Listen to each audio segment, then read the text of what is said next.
Ok, donc bienvenue à tous et merci d'être là ce soir pour cette première rencontre du Centre international Jean Racine. Et merci surtout à Jean Roux qui nous fait l'honneur d'être parmi nous. On aurait aimé évidemment se retrouver en présence. Les circonstances en imposent autrement. On se rattrapera, je crois, dans de prochaines rencontres.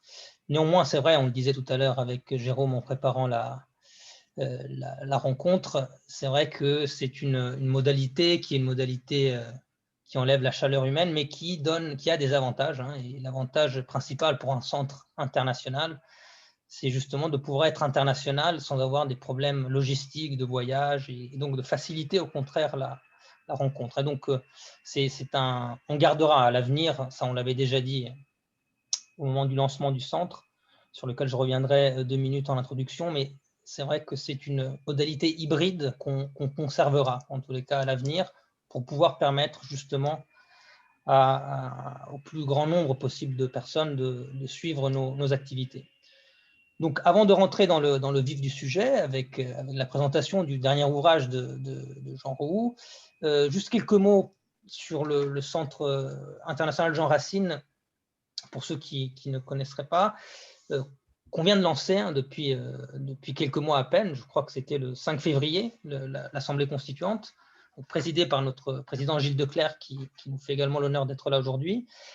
Donc c'est une association qui a 1901, qui a pour objet de susciter l'intérêt évidemment pour la biographie et l'œuvre de Racine, avec une approche qui se veut plus large qu'une simple société savante purement universitaire, avec une vraie ouverture, c'est en tous les cas sa vocation, vers la création théâtrale, la création tout court, liée à la figure de Racine, et vers l'éducation nationale.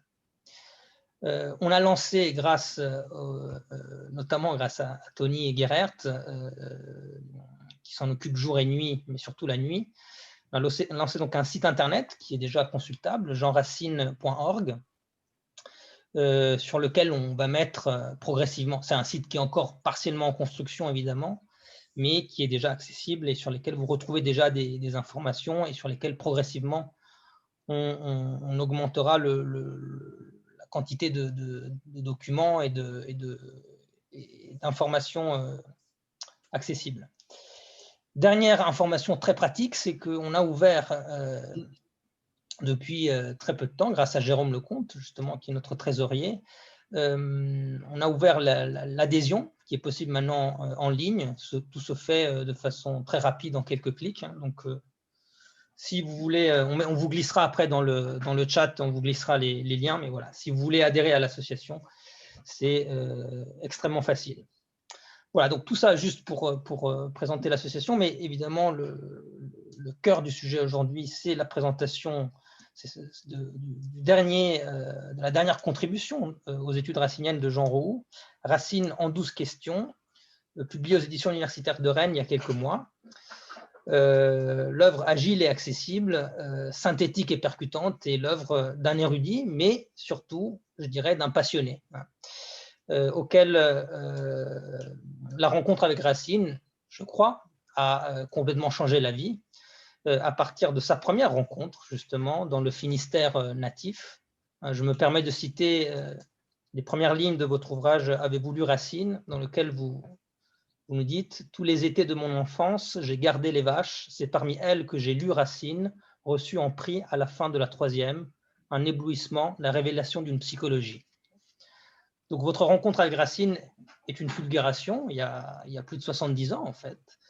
Et j'ose le mot, une vocation, en réalité. Une vraie vocation, un appel à la littérature et au métier de chercheur. C'est du moins l'idée que je m'en suis faite, pour celui qui n'hésitera pas à se qualifier, bien des années plus tard, de fils de Plouc. Donc, un modèle, je crois, de réussite du modèle républicain qui est assez impressionnante pour l'époque que nous vivons aujourd'hui.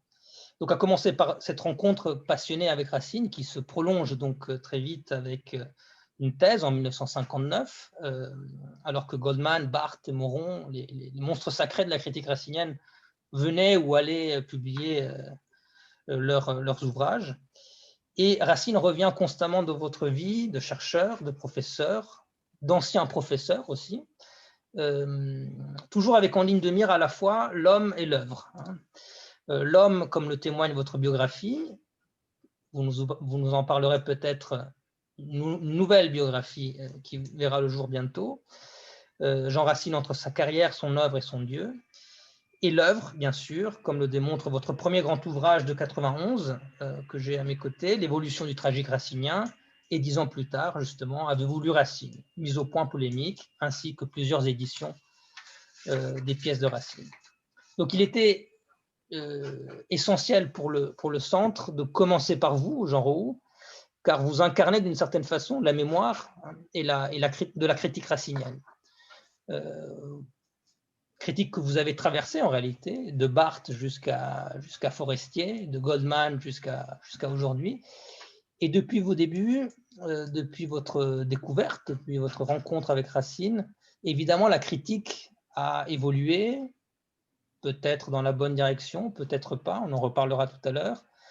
Les temps ont changé, la façon de percevoir et de lire Racine a beaucoup évolué dans ces décennies. Les méthodologies critiques se sont succédées, contestées, remplacées. Mais dans tout ça, la passion et le dévouement de Jean Roux, eux, semblent vraiment intacts, indifférents au temps qui passe. Et je crois que votre dernier ouvrage que vous nous présenterez aujourd'hui en est le témoignage évident. Donc, pour essayer, dans la petite heure que nous avons devant nous, d'entrer dans votre dernier ouvrage, nous avons demandé à Jérôme Lecomte de nous aider. Donc, Jérôme Lecomte, que je présente très rapidement, qui est maître de conférence à l'université, qui fut la vôtre, Rennes 2, auteur d'une thèse sur Rapin à Paris 3, spécialiste de Jean Racine, qu'il ne cesse de méditer dans ses nombreux articles et dans son édition en cours avec Gilles Declercq, portant justement sur les annotations à Quintilien.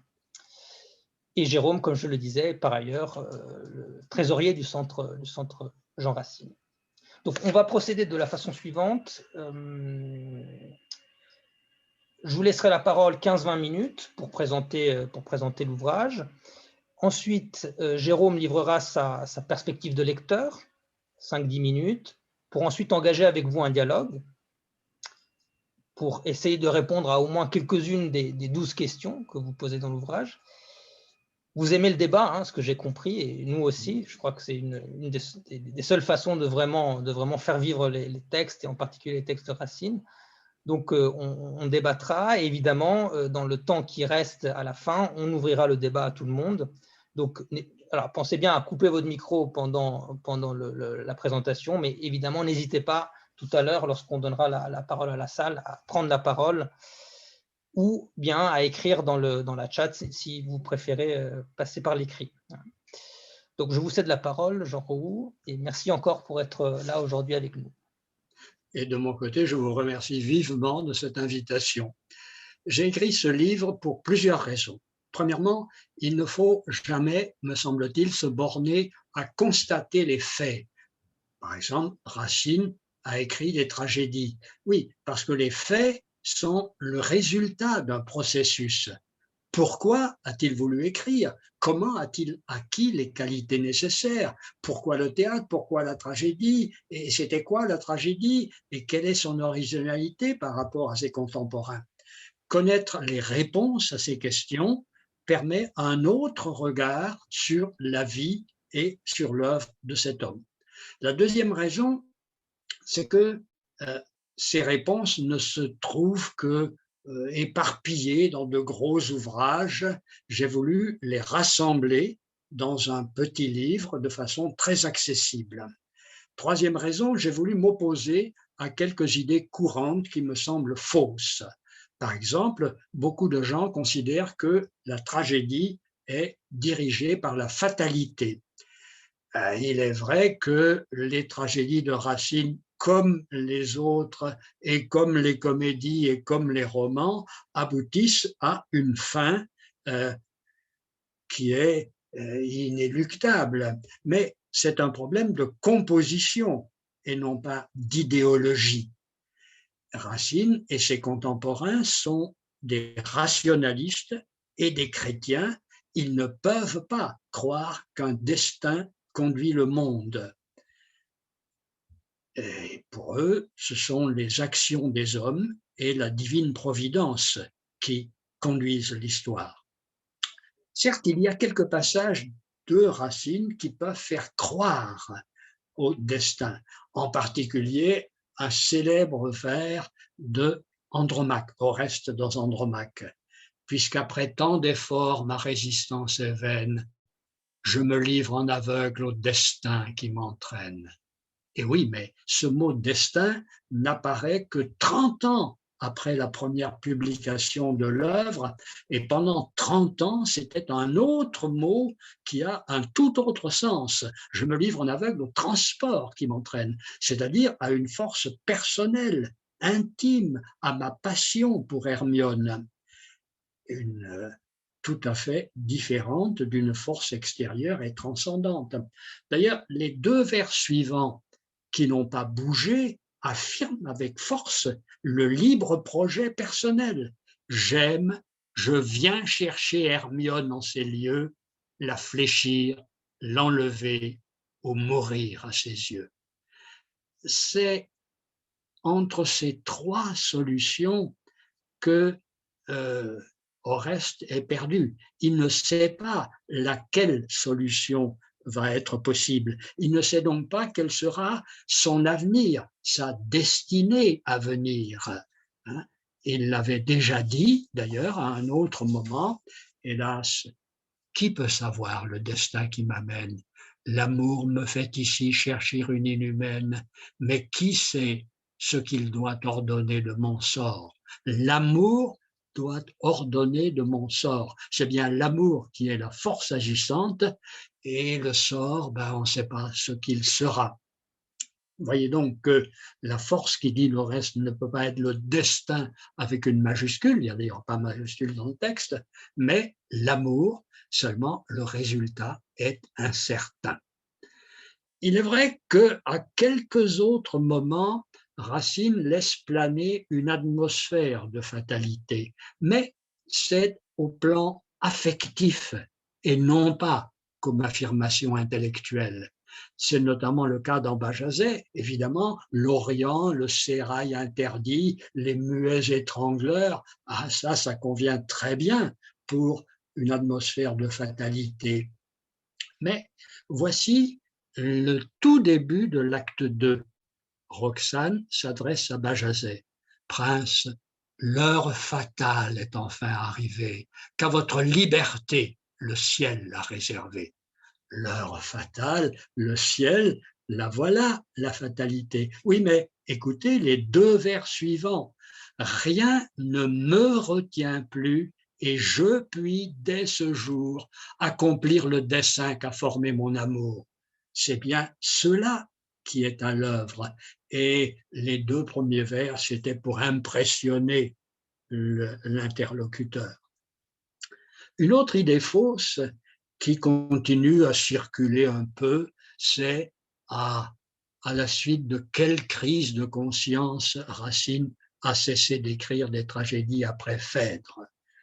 Eh bien, tous les spécialistes ont depuis longtemps montré qu'il n'y a eu aucune crise de conscience, mais une réalité toute simple. La vie, l'ambition de Racine était d'écrire. Jusque-là, il écrivait pour des comédiens, gens pas très recommandables, et pour le public, en mettant en œuvre des passions plus ou moins condamnables.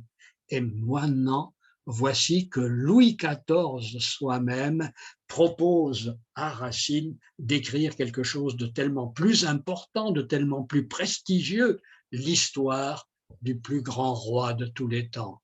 Il n'y a aucune hésitation possible et il ne peut pas à la fois écrire pour le plus grand roi de tous les temps et continuer à écrire des pièces de théâtre. Ce n'est pas possible. Boileau, qui a été nommé avec lui, le dit d'ailleurs explicitement. Je signale au passage que nous avons été débarrassés de cette histoire de Louis XIV qui n'aurait nécessairement pas été très bonne parce qu'elle a péri dans l'incendie de la maison de son successeur. Il y a aussi un chapitre « Comment Racine travaillait-il » En général, on ne le sait pas assez. Pour nous, aujourd'hui, c'est l'imagination de l'auteur et le style de l'auteur qui font la qualité d'une œuvre littéraire.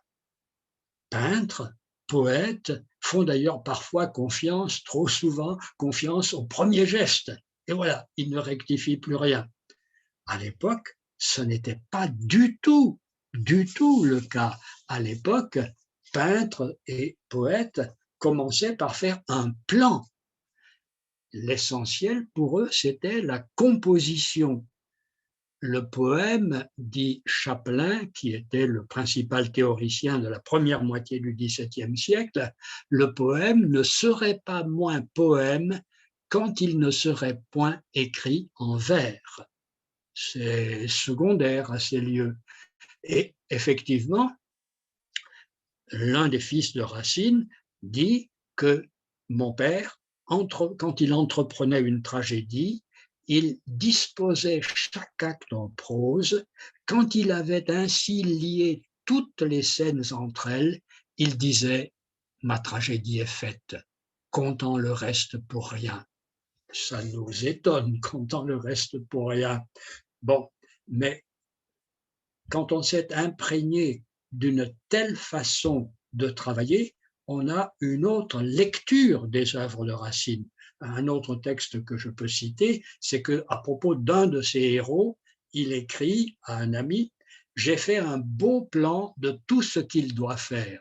Ses actions étant bien réglées, il lui sera aisé après cela de dire de belles choses. » Donc, ce n'est pas, par exemple, les caractères qui, comme nous avons tendance à le croire, parce que moi, évidemment, ce que je fais, c'est mon caractère qui l'impulse, peut-être, mais ce ne sont pas les caractères, ce sont les rôles qui précèdent et dictent les caractères, si bien parfois que un même personnage change complètement de rôle. Iphigénie, par exemple, est d'une naïveté extrême là où il faut. Elle dit à son père, j'exagère, « Ah, mon papa, comme vous avez de grandes dents !» Et il dit, « Oui, vous allez donner un beau sacrifice, paraît-il. Verra-t-on à l'autel votre heureuse famille ?»« Vous y serez, ma fille, répond-il. » À ce moment-là, Racine a besoin pour la mise en scène que Iphigénie soit d'une naïveté extrême, mais à d'autres moments, elle est d'une finesse remarquable parce que, eh bien, l'intrigue a besoin de cela. Il y a une pièce de Thomas Corneille qui est un exemple facile à retenir. C'est une pièce dans laquelle le personnage principal ne veut surtout pas se marier, surtout pas. Et à la fin, on apprend qu'il va se marier. Vous marier? Qui l'aurait pu penser? Qui l'aurait pu prévoir? Pardon. C'est la fin de mon rôle. Il faut bien le vouloir. Parce qu'une comédie se termine par un heureux événement, c'est-à-dire par un mariage. Donc, c'est la structure de la pièce qui est composée d'abord. Elle définit les rôles de chaque personnage et chaque personnage épouse le caractère correspondant à son rôle. J'avais une quatrième raison personnelle et particulièrement importante d'écrire ce livre. C'est de montrer que les tragédies de Racine, surtout celles qui sont les plus personnelles, parce que cet auteur tellement avide de plaire les écrit contre la mode, contre la tendance du public, les plus personnelles donc sont animées par une vision augustinienne. Et là, je prends position contre la grande majorité de mes collègues. Philippe Sellier, Racine a été formé, comme on le sait, par des maîtres prestigieux qui lui ont enseigné l'anthropologie augustinienne. Bon, et cette vision était dominante dans les milieux intellectuels de l'époque, comme le montre l'importance chez tous les écrivains de l'époque de l'amour de soi-même, qui est l'inverse de l'amour de Dieu, justement, pour saint Augustin. Alors, il est vrai que dès qu'il a pu, Racine a rejeté la morale pour vivre selon ses désirs et frénétiquement.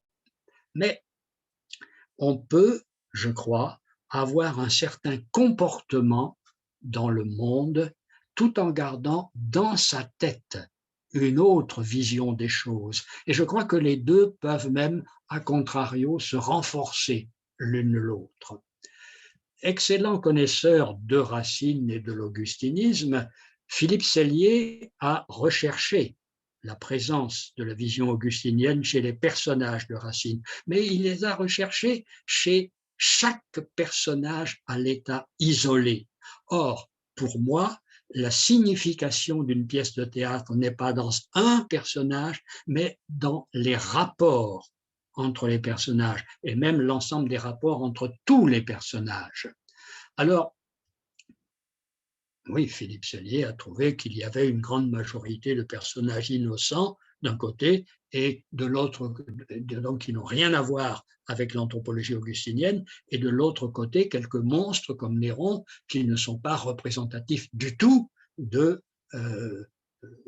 l'humanité. Mais pour moi, donc, si je prends Britannicus, qu'est-ce qui est le moteur dans Britannicus qui provoque toute la tragédie? C'est le désir mauvais, coupable, incarné par Néron. Et ce désir coupable, qu'est-ce qu'il vise? Il vise la pure junie, c'est-à-dire la pureté, l'innocence. Et des théologiens de l'époque nous disent chaque désir, même le plus affreux, vise en fait le désir de Dieu et le désir du salut. Et puis, en même temps, or, Junie est un personnage inventé par Racine. Et en même temps, le désir de Néron s'oppose aussi à sa mère. Dans la réalité historique, ou en tout cas chez Tacite, Agrippine ressemble fort à son fils. C'est Racine qui a fait d'elle une autorité morale. Et il y a deux passages qui sont très nets de ce point de vue. Quand Néron dit « Éloigné de ses yeux, j'ordonne, je menace. Mais sitôt que mon malheur me ramène à sa vue, je n'ose encore démentir le pouvoir de ses yeux où j'ai lu si longtemps mon devoir. » Et à la fin de la pièce, un autre passage encore plus net où Agrippine se pose en œil de Caïn sur Néron et sur son avenir. Je prévois que tes coups viendront jusqu'à ta mère, mais ne crois pas qu'en mourant je te laisse tranquille. Rome, ce ciel, ce jour que tu reçus de moi, partout, à tout moment, m'offriront devant toi, et ton nom paraîtra dans la race future, au plus cruel tyran une cruelle injure. Voilà donc le désir dominé par l'autorité morale et s'adressant à une inaccessible pureté, l'antinomie étant évidemment caractéristique de la tragédie. Or, je retrouve la même structure dans Phèdre.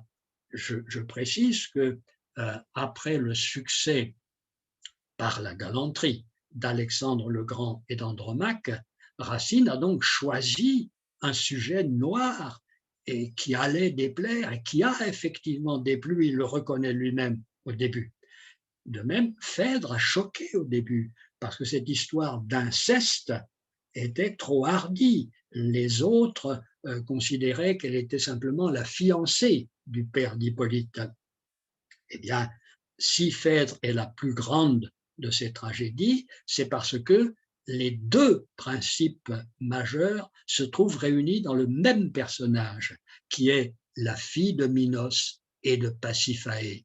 Minos était un roi si sage que les dieux l'ont nommé pour être un juge à l'entrée de l'au-delà. Que diras-tu, mon père, quand je paraîtrai devant toi? Et Pasiphaë, appréciez au passage la distribution sexuée des rôles, Pasiphaë était tellement avide de jouissance qu'elle s'est fait saillir par un taureau. Et il y a les gens à l'époque le savaient, et il y a une allusion à cela aussi dans la pièce. Et évidemment, voilà les deux principes qui cohabitent, qui s'affrontent. Si vous êtes à la fois fille de Minos et de Pasiphae, votre personnalité ne va pas tarder à éclater. Et au-dessus de Phèdre, il y a tous les dieux, il y a son mari, il y a le soleil qui est son grand-père, qui sont l'autorité morale. La même chose encore dans Athalie, entre Athalie et le petit Joas. Athalie, jusque-là, était une reine très capable, intrépide, à qui rien ne résistait. Et puis là, elle a fait un horrible cauchemar. Heureusement, dans son cauchemar, à mes yeux se présente un jeune enfant couvert d'une robe éclatante. Sa vue a ranimé mes esprits abattus. Mais lorsque, revenant de mon trouble funeste, j'admirais sa douceur, son air noble et modeste, j'ai senti tout à coup un homicide acier que le traître en mon sein a plongé tout entier. C'est quoi ce coup de poignard? Ça ne peut pas être une réalité de la part du tout petit enfant, d'ailleurs c'est un rêve. Ça n'a qu'une valeur symbolique. Ça veut dire qu'elle vient de rencontrer le contraire d'elle-même. De même que Phèdre, rencontrant Hippolyte, elle avait cru résoudre son problème en se mariant. À peine au fils d'Égée, sous les lois de Mimène, je m'étais engagé, mon repos, mon bonheur semblait être assuré, semblait être accompli. Athènes me montra mon superbe ennemi. Et de même, la rencontre entre Junie et Néron, Néron qui l'a fait venir comme proie sexuelle dans une ambiance très érotique et qui, quand elle passe devant lui, est réduit à l'impuissance dans tous les sens du mot. J'ai voulu lui parler et ma voix s'est perdue.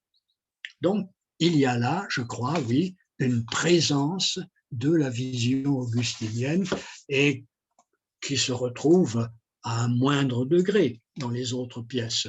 Parce que je suis bien d'accord sur ce point avec Georges Forestier, chaque pièce est une histoire anecdotique particulière. Cependant, je trouve qu'entre l'ensemble des pièces, il y a une continuité et une évolution. Par exemple, la première pièce, la Thébaïde ou les frères ennemis, est dominée par les deux pères, Créon et Oedipe.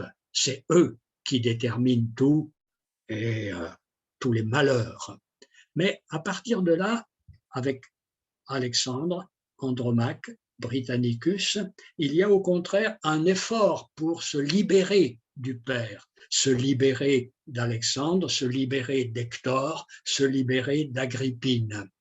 Ça ne réussit pas tout à fait, mais tout change en un sens avec Bérénice, parce que dans Bérénice, justement, le père est mort, et voilà, on est libre. Mais tout de suite après, il y a un retour progressif du père, le sultan d'abord, bon, il est loin et pas très recommandable, Mithridate, lui, il revient vraiment et il se révèle de qualité morale, et puis peu à peu, le père physique, Agamemnon, Thésée, devient un incapable et un coupable, et se profile déjà le vrai père, Dieu, qui dominera les deux dernières pièces. Je crois que je suis arrivé à la fin du temps qui m'est imparti. Merci beaucoup, Jean Roux. Et Jérôme, donc je te laisse la parole. Merci beaucoup, Jean Roux, et on aurait pu vous écouter encore beaucoup plus longtemps parce que cette lecture est toujours une lecture passionnée. Vous faites la part belle au texte et c'est ce que l'on trouve dans votre petit livre. Il est court, 120 pages, mais on y retrouve beaucoup de ces passages que vous avez mentionnés avec beaucoup de passion. J'ai beaucoup de plaisir à vous recevoir pour ce premier entretien du Centre international Jean Racine, parce que ce livre que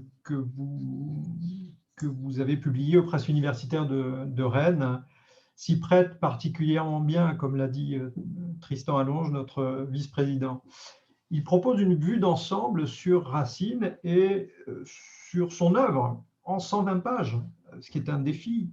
Mais vous l'avez dit vous-même, vous l'avez voulu accessible, il est particulièrement clair. Il va du plus simple au plus complexe, il aborde les questions par ordre croissant de difficulté au fond, mais selon une logique qu'on va essayer de découvrir. Mais sans surprise, on vous y retrouve. C'est votre goût de la transmission, on l'a perçu aujourd'hui encore.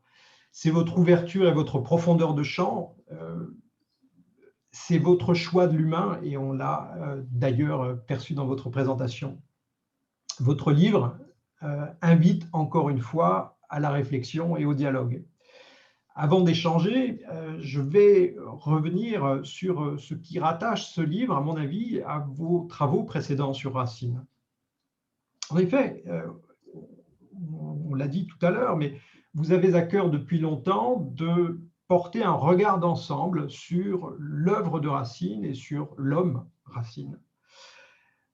À commencer par l'évolution du tragique racinien en 1991, je vais rappeler un peu les dates, par une biographie qui est parue l'année suivante chez Fayard, par le bilan critique en 1994, réédité en 1998, par l'édition des œuvres complètes dans la Pochothèque en 1998 également, et puis le plus polémique, incisif, avait voulu Racine en 2000, et donc 20 ans après, ce Racine en 12 questions. Ces ouvrages ont sans aucun doute des fonctions différentes, mais ils abordent toujours l'œuvre dans son ensemble et comme un ensemble. Et c'est ce projet que je vais tâcher d'éclaircir. Je vais revenir au colloque du tricentenaire qui a été évoqué un petit peu plus tôt. En 1999, vous avez présidé, Jean Roux, la session qui était intitulée « Racine, métaphysique, éthique, politique ». Et ce n'est sans doute pas un hasard. Vous affirmiez dans votre présentation que la qualité de la dramaturgie et de la poésie de Racine est aussi incontestable que la profondeur de sa vision de l'homme. Et pour vous, les divergences porteraient en fait sur la manière de les relier. Alors, vous rappeliez une phrase de Proust, et c'est ce que je vais essayer d'afficher maintenant. Vous rappeliez une phrase de Proust que vous tiriez du Temps retrouvé, où Proust juge que le style de l'écrivain est, comme pour le peintre, une question non de technique, mais de vision. Ce que je crois très important dans votre pensée, et à mon avis, vous avez longuement et souvent médité cette page. Et donc, j'y suis revenu. Le style, nous dit Proust, est quelque chose de profondément intime, et il le définit comme la différence qualitative qu'il y a dans la façon dont nous apparaît le monde, différence qui, s'il n'y avait pas l'art, resterait le secret éternel de chacun. Et j'en viens à me demander si l'objectif de l'art, selon Proust, n'a pas été comme une loi de votre recherche personnelle sur Racine. Car Proust dit la chose suivante: ressaisir notre vie et aussi la vie des autres. Depuis longtemps, c'est votre quête, ressaisir la vie de Racine, restituer sa vision. Et vous la poursuivez encore aujourd'hui avec l'édition révisée, augmentée de votre biographie sur Racine que vous nous avez annoncée, qui va reparaître aux presses universitaires de Rennes, et avec ce Racine en 12 questions. Et dans ce petit livre, vous proposez des synthèses, que vous avez d'ailleurs magnifiquement résumées, sur des problèmes qui n'en sont plus, vous l'avez dit, pour les spécialistes de Racine, mais qui ont besoin d'être exposés clairement à un large public pour dissiper tous les malentendus dont vous avez fait part, toutes les fausses idées qu'il s'agit encore de combattre. Je peux afficher d'ailleurs la table des matières, ça donne un peu un aperçu à l'auditoire de ce petit livre. C'est la première page de la table des matières. Toutes ces questions sont des questions essentielles, vous y apportez des réponses claires, elles sont déroulées avec logique, et vous nous amenez, comme vous venez de le faire d'ailleurs, à relire Racine d'un œil neuf, avec beaucoup de sagacité, par l'abondance et la variété des extraits que vous nous proposez. Et en un coup d'œil, au fond, en 120 pages, vous nous donnez à percevoir les grands enjeux du théâtre de Racine. C'est l'avantage essentiel du livre. Vous êtes fidèle à l'esprit de votre article, auquel il a été fait allusion également. Cet article qui était paru en 2003 dans l'Information littéraire pour une étude humainement profitable d'Atali. Et là, vous dénonciez avec panache l'effet pernicieux des programmes d'agrégation. Il pousse les universitaires, disiez-vous, à produire des articles savants pour leurs pairs, au lieu des synthèses qui pourraient guider les étudiants dans la lecture véritable des œuvres. Mais ces synthèses que vous appelez de vos voeux, au fond, exigent une hauteur de vue que tout le monde n'a pas, que tout le monde ne peut pas se permettre, parce que, sans doute, tout le monde n'est pas Jean Roux.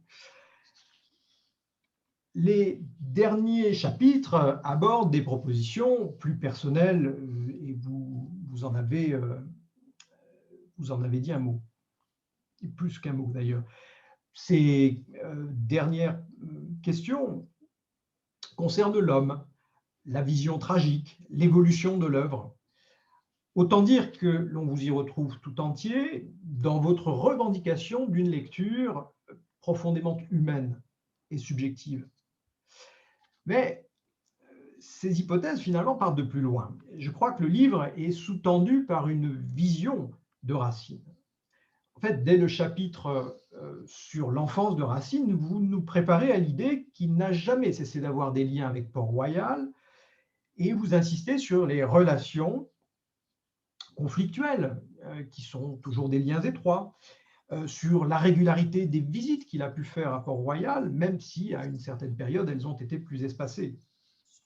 Et vous cherchez la trace d'un augustinisme port-royaliste dans l'œuvre, comme vous nous l'avez rappelé.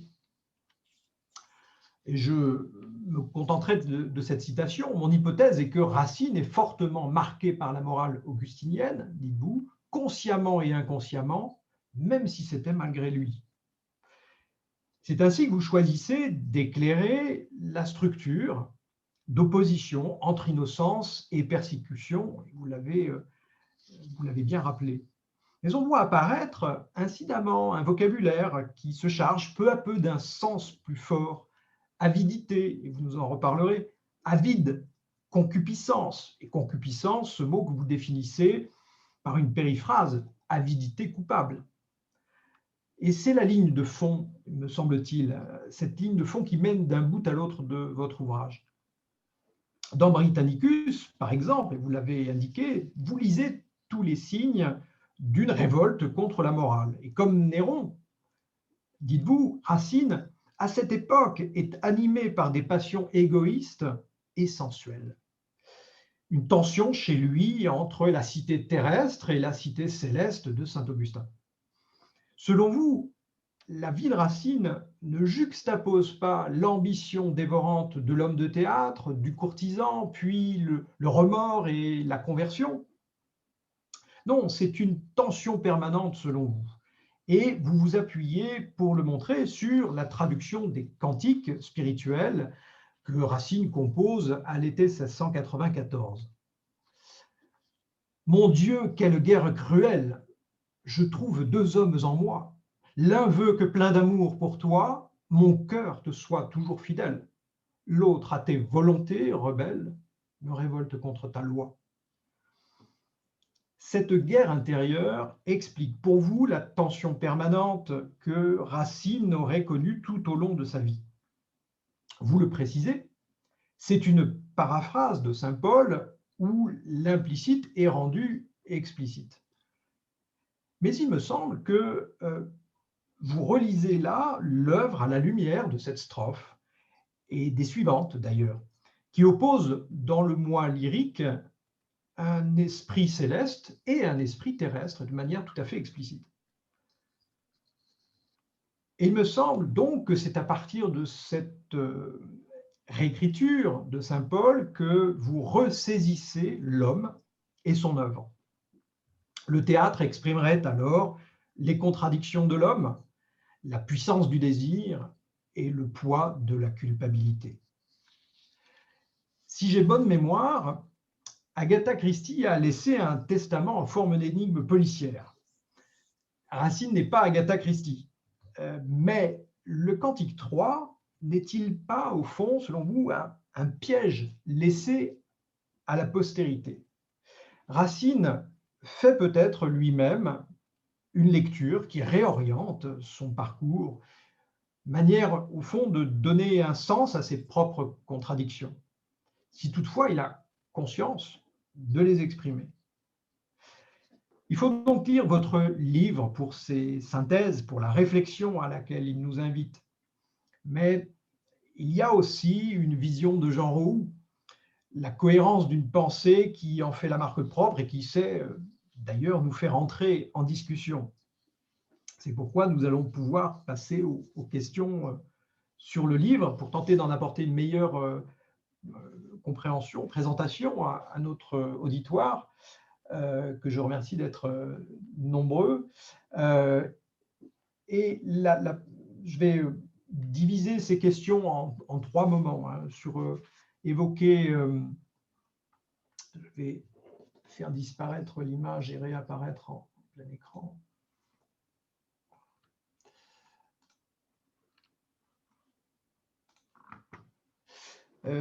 Je diviserai donc les questions en trois moments, en évoquant d'abord le livre et la place qu'il peut avoir dans le parcours critique qui est le vôtre, Jean Roux, puis la vision de Racine, et enfin Jean Roux, l'homme et ses goûts. Tout d'abord, puisqu'il est des questions du public, on peut peut-être vous demander, Jean Roux, à qui vous destiniez ce livre en l'écrivant, et vous avez en grande partie répondu d'ailleurs à la question qui portait sur les origines de ce livre, ce qui vous avait poussé à l'écrire. Mais quelle place lui donnez-vous dans votre parcours critique racinien? Et est-ce que finalement vous percevez maintenant une évolution de votre parcours comme vous l'avez perçu chez Racine, et est-ce que cet ouvrage, selon vous, en porte la trace? Oui, évidemment, j'ai évolué. Moi, j'ai commencé, vous l'avez rappelé, j'ai commencé ma thèse en 1961. Ça fait un certain temps. Et lorsque j'ai écrit, à partir de cette thèse, l'évolution du tragique racinien, je considère aujourd'hui que cet ouvrage est plutôt mauvais, en tout cas incomplet, parfois inexact, je ne le republierai pas. J'ai évolué aussi parce que, comme l'a rappelé Tristan, j'ai été impressionné par le marxiste Lucien Goldman, le psychanalyste Charles Moron et le structuraliste peut-être Roland Barthes. J'ai été un peu le disciple de ces trois-là, je veux dire des voies nouvelles qu'ils ouvraient, tout en considérant, et de plus en plus, que leurs démonstrations ne tiennent pas, en particulier celle de Barthes. Si on prend plusieurs passages de Barthes et qu'on lit le texte correspondant de Racine, on devient vraiment bigleux. Il ne respecte pas le sens des mots. Donc, j'ai évolué à partir de là, beaucoup, évolué à la fois parce que je travaille beaucoup par hypothèse et évidemment en confrontant mes hypothèses à la réalité du texte. Et d'autre part, parce que d'autres travaillent sur Racine et dans des perspectives d'une part enrichissantes et d'autre part éventuellement différentes des miennes, en particulier Georges Forestier par exemple, et ça m'aide, ça m'oblige parfois à me remettre en question et à évoluer. Alors ce livre-ci est d'une part une simple mise au point pour ce qui est des 9 premières questions, et d'autre part une prise de position qui est vraiment l'aboutissement de ma réflexion sur le tragique racinien et sur l'évolution de l'œuvre qui s'affirme là avec de nouvelles hypothèses.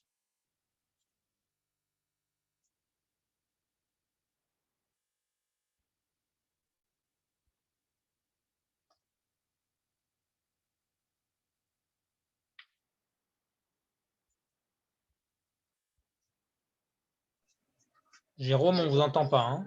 Non. Excusez-moi, oui, j'avais coupé mon micro comme toujours et puis on oublie de le rallumer. Pardon. Merci Tristan. Merci Jean-Raoult pour ces réponses. On perçoit effectivement la présence la présence cachée, je dirais, de Goldman dans votre œuvre, celle de Moron aussi à travers la persistance de thèmes psychanalytiques et puis celle de Barthes. Je voulais en venir à la vision de Racine. Est-ce que vous pourriez nous dire en quoi vous et pourquoi vous désapprouvez à ce point la division de la vie de Racine en 3 périodes qui sont ordinairement la formation, la carrière dramatique et ce qui suit cette carrière dramatique, l'ambition du courtisan? En un premier temps du travail de recherche, il est normal de les distinguer parce qu'elles sont effectivement différentes et même fort différentes. Mais après, je trouve que c'est un seul homme qui a vécu ces différents moments-là.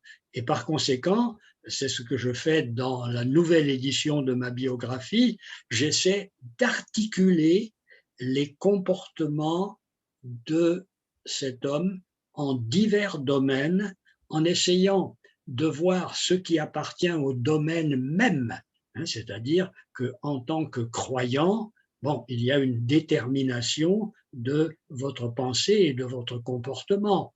En tant que dramaturge, également une détermination par l'aristotélisme, par exemple.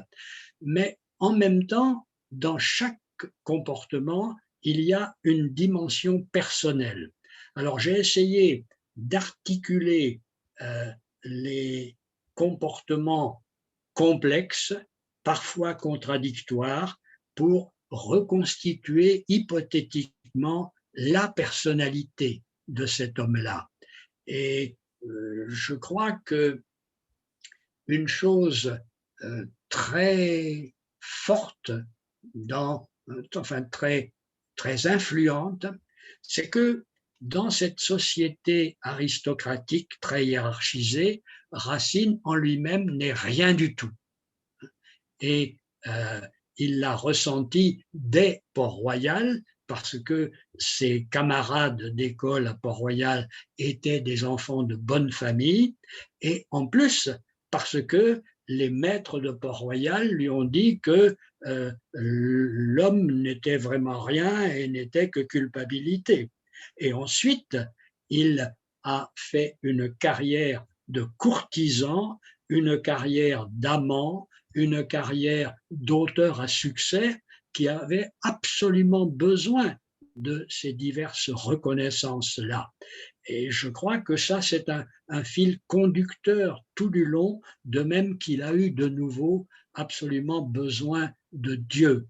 Et cela amène à comprendre qu'il soit à la fois l'historiographe de Sa Majesté et l'auteur de la biographie de Port-Royal, parce que l'abrégé de l'histoire de Port-Royal, parce qu'il se sentait dépendant de l'un et de l'autre. Voilà ce que j'essaie de faire. Merci, je crois que je n'ai pas coupé mon micro. De fait, vous insistez beaucoup sur l'homme et c'est ce qui fait la richesse de votre approche qui ne sépare pas l'œuvre et l'homme. Et vous intéressez donc beaucoup à cette subjectivité que vous essayez de reconstituer. Et la chose me fascine. Je le tente sur d'autres domaines moi-même. Mais dans cette vision personnelle de Racine, vous insistez donc beaucoup sur la morale augustinienne, vous parlez de la formation spirituelle, mais vous évoquez finalement peu la formation du goût. Et est-ce que les pièces que vous dites les plus personnelles, chez Racine, vous en avez reparlé tout à l'heure, est-ce que ces pièces les plus personnelles ne sont pas fortement liées à un goût personnel, un goût qui aurait pu être forgé par ces lectures, justement? Oui, évidemment. Il n'y a pas que l'influence augustinienne qui est idéologique et n'a guère d'impact sur la forme des pièces, tandis que Aristote, par exemple, est déterminant pour la composition de l'œuvre. De même, la rhétorique qu'il avait soigneusement étudiée est déterminante pour son style. De même, la galanterie qui est dominante à l'époque, de même le raffinement stylistique qui est élaboré dans une littérature mondaine. Auparavant, la littérature, au début du XVIIe, était dominée par des intellectuels, des avocats, des gens comme ça, des juristes. Maintenant, non, c'est par des mondains, donc c'est la subtilité du style et il a été à la fois participant à cela et influencé par cela. Alors moi, je n'en parle pas parce que je n'ai pas la compétence nécessaire, contrairement à vous, par exemple, ou à Gilles et à bien d'autres. Voilà. Peut-être à côté de cette formation spirituelle, en effet, ce que l'on pouvait regretter, qu'il n'y ait pas peut-être la présence simplement des auteurs qu'il a pu lire à Port-Royal ou un peu après, au fond. Oui, oui. Et même de l'enseignement, par exemple, Nicole est, je crois, le premier à montrer l'importance des connotations. Hein, que en même temps que l'on comprend le sens d'un mot, il y a d'autres influences que l'on ressent même si on n'en est pas conscient. Les maîtres de Port-Royal, tout en étant un peu lourds dans leur rhétorique, étaient des maîtres du style également. Si l'on en vient maintenant à Jean Roux, pour terminer par quelques questions, on a évidemment envie d'en savoir un petit peu plus sur Jean Roux, dans la mesure où vous faites une telle place à la subjectivité dans votre œuvre critique. Question finalement très simple qui consisterait à vous poser, à vous demander quelle est votre pièce préférée. Est-ce que c'est l'une de celles qui vous paraît proposer la vision personnelle de Racine ou bien serait-ce une autre par hasard? C'est une autre. Ma pièce préférée, c'est Andromaque, parce qu'elle est d'une grande subtilité et elle me paraît très plaisante avec ses multiples renversements et avec de très fréquents recours à des procédés comiques. J'ai analysé cela dans un article de la RHLF en janvier 2019, je crois. Le sujet même est proche de la comédie. Hein. Oreste et Hermione qui le refusent parce qu'elle veut Pyrrhus, qui la refuse parce qu'il veut Andromaque, qui refuse parce qu'il aime Hector, lequel est mort. On aurait pu faire une comédie avec ça. Et puis, les personnages ne sont pas vraiment des héros, ce sont des enfants de héros. Et des enfants des héros les plus importants qui soient. Alors, par comparaison à leurs parents, ils se sentent dérisoires. Hermione le dit explicitement. Hermione dit, en se comparant à sa mère, qui, sans rien demander, a mobilisé des foules de soldats qui se sont entretués pour ses beaux yeux, et elle veut la mort d'un seul homme, et elle demande à son amant de le tuer, et elle dit, je m'offre à toi, et elle n'obtient rien du tout. Quoi? Sans qu'elle employât une seule prière, ma mère, en sa faveur, arma la Grèce entière. Ses yeux, pour leur querelle, en 20 ans de combat, virent périr 20 rois qu'ils ne connaissaient pas. Et moi, je ne demande que la mort d'un parjure, et je charge un amant du soin de mon injure. Il peut me conquérir à ce prix sans danger. Je me livre moi-même et ne puis me venger. Et tout au long de la première scène de la pièce, Oreste se moque de lui-même. Il a été abandonné par Hermione et il dit je la déteste absolument et définitivement. Il est obligé de se rendre compte qu'il continue à l'aimer. Et puis Oreste arrive, comme dans une comédie de Goldoni, en un sens, en jouant deux personnages différents. Deux personnages opposés. D'un côté, il est l'ambassadeur des Grecs qui vient exiger que Pyrrhus livre le fils d'Andromaque, abandonne Andromaque et épouse Hermione, et de l'autre, c'est uniquement pour avoir Hermione lui-même qu'il agit. Et puis, il y a un tas d'endroits où les personnages se moquent de leurs interlocuteurs. Par exemple, Andromaque se joue subtilement de Pyrrhus. Par 2 fois, elle le réduit même à néant. Pyrrhus veut absolument qu'Andromaque l'épouse. Et il a trouvé le moyen de faire pression sur elle, son fils, qu'il va livrer si elle ne cède pas. Allez, madame, allez voir votre fils et, en l'embrassant, songez à le sauver. Alors après, il va voir le résultat de ces embrassements. Eh bien, il constate qu'elle ne cesse pas d'invoquer l'autre en sa présence. Lui, il est là, l'autre, Hector, il est mort, mais c'est d'Hector seulement qu'elle parle, vainement à son fils d'assurer mon secours. C'est Hector, disait-elle en l'embrassant toujours. Voilà ses yeux, sa bouche et son audace.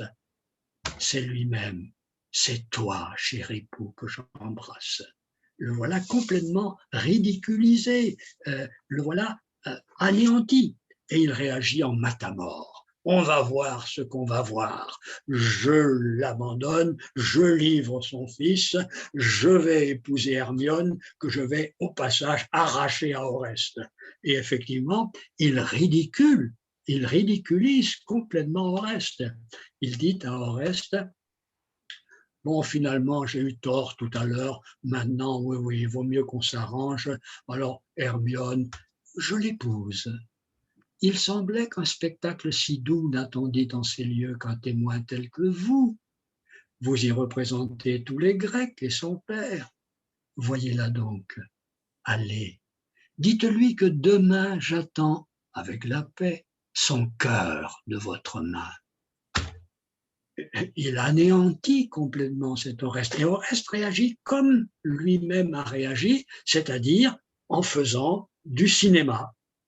Il va effectivement voir Hermione et il lui dit « Alors ma petite, on ne peut même pas garder son amant et c'est moi qui suis obligé de venir le récupérer ?» Eh bien, mes soins vous ont rendu votre conquête. J'ai vu Pyrrhus, madame, et votre hymen s'apprête. Veni, vidi, vraiment, mais évidemment, aussitôt, elle dégonfle cette prétention avec 3 petits mots. On le dit. Ce n'est pas une nouvelle pour elle, on le dit. Et même, on vient de m'assurer que vous ne me cherchiez que pour m'y préparer. Aïe, aïe, aïe. Et elle le met absolument en fureur. Et à d'autres moments, Oreste se moque de lui-même ou utilise un langage qui fait dire à Hermione « Ah, prenez un autre langage, Seigneur ». Voilà pourquoi Andromaque me paraît être la plus vivante. Merci Jean. Vous m'avez surpris parce que je vous attendais plutôt sur d'autres pièces et là on ne peut plus douter que ce soit votre pièce préférée à la manière dont vous en avez parlé en fait.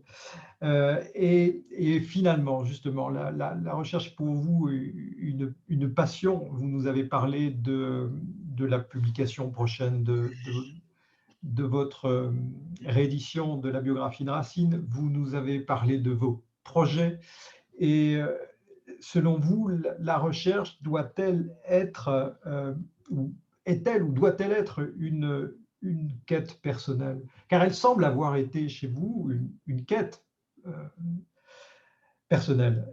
Vous avez cherché à définir la vision de Racine, mais il semble aussi que votre rapport conflictuel à l'objectivité a pu dire beaucoup de cette vision du monde qui est celle de Jean Roux. Alors, pour moi, la recherche doit être aussi objective que possible. Seulement, s'agissant d'une œuvre littéraire, cette objectivité est limitée. Elle consiste, certes, à ne pas contredire le sens du texte, ni même le sens d'un seul mot, comme Roland Barthes l'a fait souvent. Mais le problème, c'est que les mots dans un texte littéraire n'ont pas la même fonction que dans les autres textes. Les autres textes décrivent, racontent, expriment des réalités, des événements, des pensées, des sentiments antérieurs au texte. Et le texte a donc pour mission de les restituer de façon aussi précise, aussi objective que possible. Ça n'est jamais tout à fait le cas, mais c'est l'orientation. Tandis que dans un texte littéraire, les mots, le texte, ont pour fonction de suggérer chez le lecteur des idées, des sentiments, des attentes postérieures à la lecture du texte. C'est l'inverse. Et du coup, la lecture de ces mots est par conséquent imprégnée d'une subjectivité qui est sensible à tel ou tel aspect de la signification d'un mot, d'un passage, et particulièrement à des connotations. Pour dire les choses autrement, un mot en poésie n'a pas un sens unique et précis. Il offre un faisceau de significations disponibles. Et dans la lecture, eh bien, chacun organise son menu spontanément en fonction de son expérience. La mer, par exemple, la mer MER, c'est pas du tout la même chose pour un Breton que pour un Auvergnat, c'est pas la même chose pour un plaisancier et pour un pêcheur, etc. Et s'agissant de termes abstraits ou de termes affectifs, c'est encore beaucoup plus net. Donc, s'agissant d'un texte littéraire, je dirais la chose suivante. Le sens d'un texte littéraire est l'ensemble hiérarchisé de tous les rapports entre tous les signifiants, verbaux ou non, qui constituent ce texte. Voilà le côté objectif. Et voici le côté subjectif. Je reprends ma phrase, l'ensemble des rapports, l'ensemble hiérarchisé de tous les rapports entre tous les signifiants, tel que un lecteur donné perçoit ces signifiants, construit ces rapports et les hiérarchise. Or, il y a dans un texte des milliers de signifiants et des milliers de rapports possibles. Et oui, bon. Peut-être une dernière question précisément. Dans votre lecture, qu'est-ce qui a pu établir ces hiérarchies entre les mots? Est-ce que vous pensez devoir beaucoup de choses, ou plus ou moins de choses, aux influences de la psychanalyse, de la religion, ou d'autres Alors, pour échapper? euh, j'ai eu la chance d'être formé par le christianisme, puis par le marxisme, puis par la psychanalyse, puis par le structuralisme. Les jeunes d'aujourd'hui sont formés par quoi, en fait? Euh, bon, je suis devenu complètement athée, ce qui n'est pas très original, mais je connais fort bien l'Évangile, je connais bien l'anthropologie, pas la théologie, l'anthropologie augustinienne. La psychanalyse, il est vrai que la topique ça, moi sur moi est éclairante, s'agissant par exemple de Britannicus. Seulement, Racine n'a pas été biberonné à la psychanalyse, il a été nourri au christianisme augustinien qui peut avoir le même avantage et être plus adéquat, vraiment. Hein. Donc, c'est à partir de là, même si j'ai profité d'analyses faites à partir de la psychanalyse. Merci Jean pour ces réponses. Je pense que nous allons peut-être pouvoir passer, Tristan, Oui. aux questions du public. Oui, très bien. Donc, peut-être que le plus simple est d'écrire votre nom si vous voulez poser une question dans le chat, comme ça on vous appelle dans l'ordre. Et en attendant, j'en profite pour laisser le temps à tout le monde de pouvoir réfléchir à une question. J'en ai une très rapide. Je reviens sur... j'en ai deux même. Une encore plus rapide, c'est par rapport à votre pièce préférée. C'est aussi la pièce préférée de Georges Forestier. Mais la question est la suivante. Quelle Andromaque est votre pièce préférée, c'est-à-dire celle de 68, qui est ma préférée, ou celle de 73, où Andromaque ne revient pas à l'acte 5, qui est celle de Forestier? Moi, celle de 73, je trouve que c'était une erreur, de mon point de vue, de la faire revenir. D'accord. On est en désaccord sur ça. Et une autre petite question très rapide par rapport à ce que vous évoquiez sur les significations multiples d'un texte, en particulier du texte racinien. Votre chapitre 9, qui est, à mon sens, celui qui m'a intéressé le plus, parce que c'est celui qui va le plus à contre-courant par rapport à ce qu'on dit aujourd'hui. Aujourd'hui, l'idée répandue, c'est que voilà, on travaille le texte comme si c'était quelque chose d'objectif et il faut reconstruire comment écrivait. Et là, vous allez complètement à contre-courant avec une position qui est plus proche, paradoxalement, de celle de vos débuts, de Barthes, etc.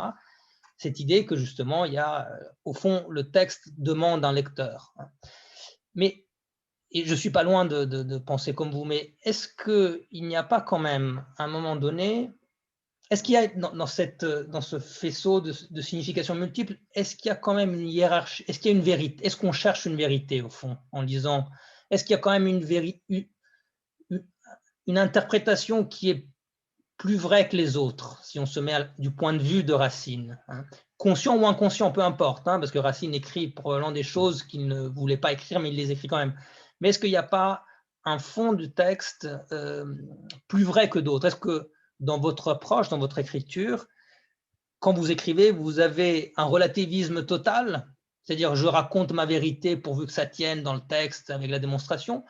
Est-ce que c'est juste voilà, un exercice rhétorique ou est-ce qu'au fond, vous recherchez quand même qu'il y a une quête de vérité? Oui, je recherche une vérité humaine. Exemple, je prends le cas de Bérénice.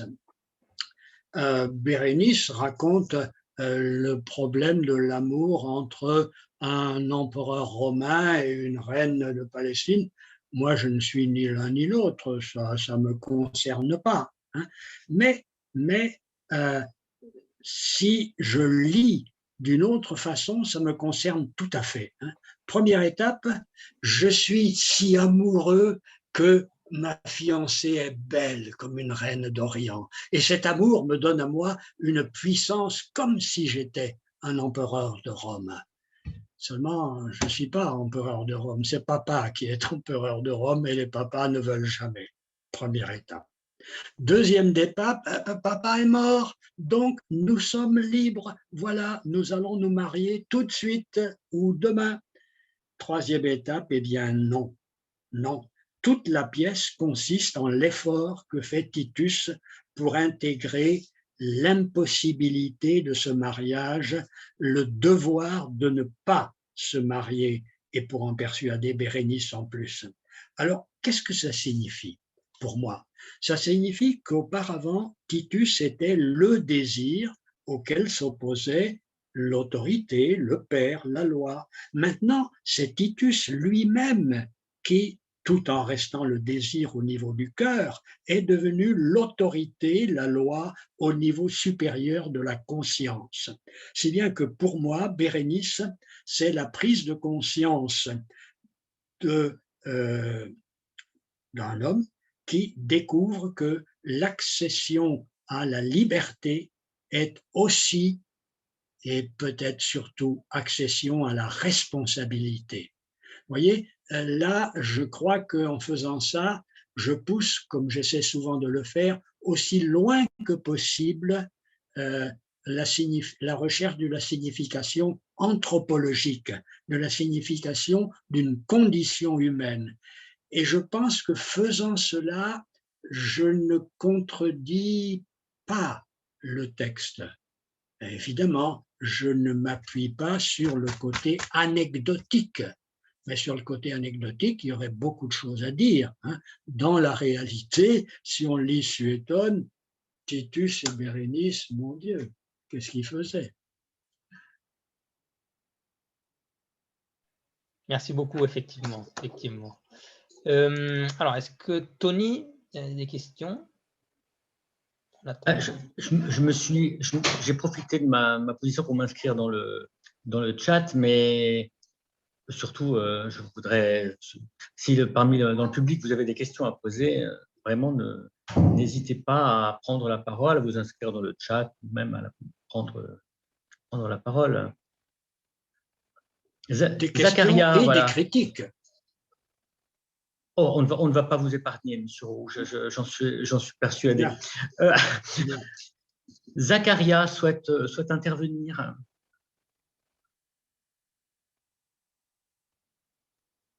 Je ne sais pas qui est. Bonjour. Voilà. Vous m'entendez? Bonjour, oui, on vous entend.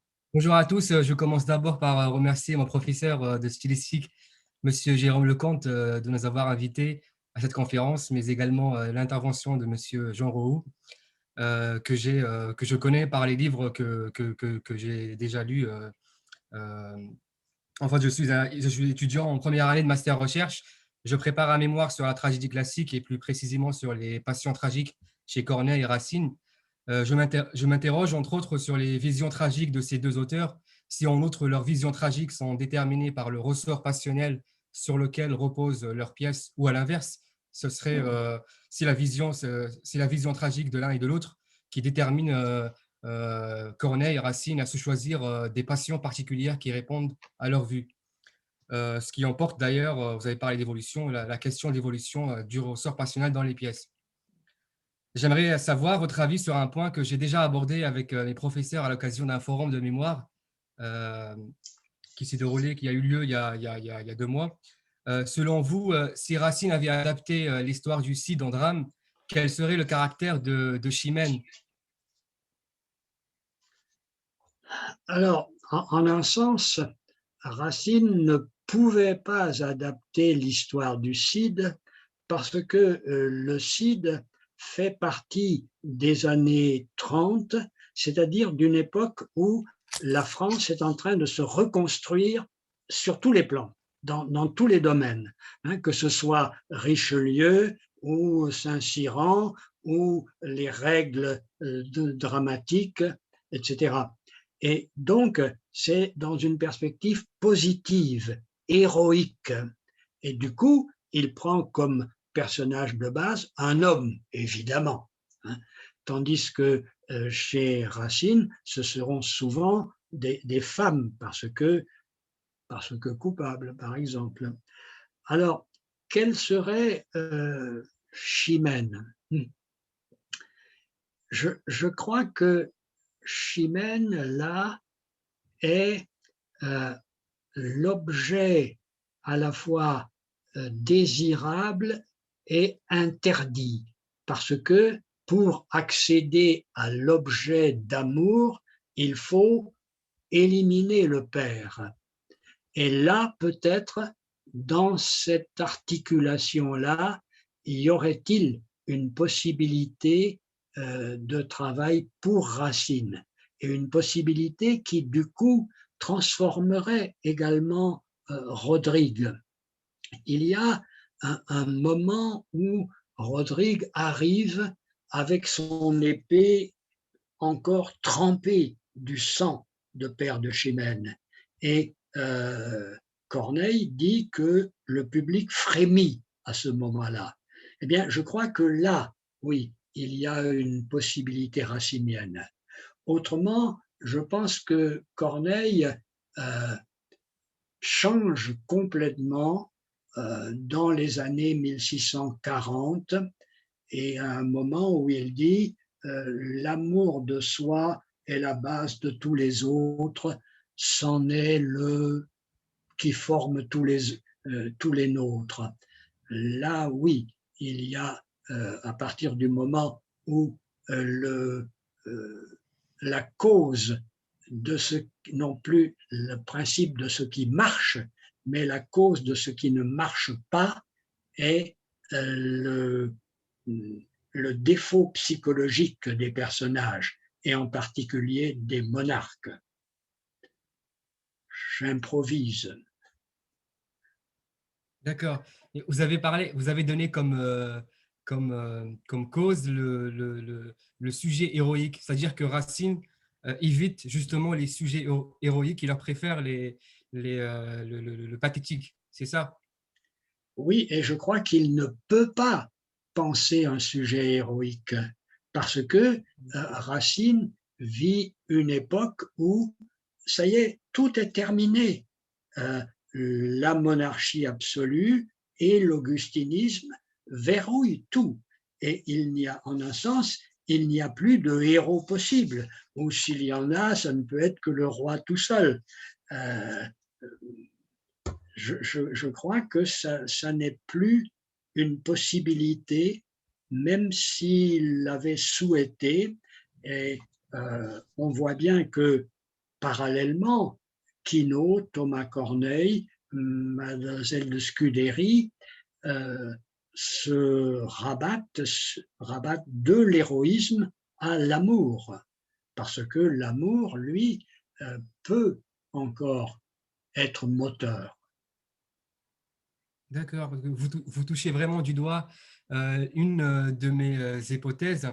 Et moi, j'avais distingué, je ne sais pas si j'ai raison ou pas, j'avais distingué d'un côté une tragédie héroïque qui a pour base passionnelle l'admiration, de la tragédie pathétique qui est pour moi une nouvelle tragédie en fait, qui naît justement avec Racine et qui s'appuie justement sur des thématiques des images pour exprimer le sentiment amoureux qui va puiser dans l'abstrait, etc. Et je me suis dit que en fait, c'est vraiment une naissance d'une nouvelle tragédie qu'on pourrait appeler tragédie pathétique.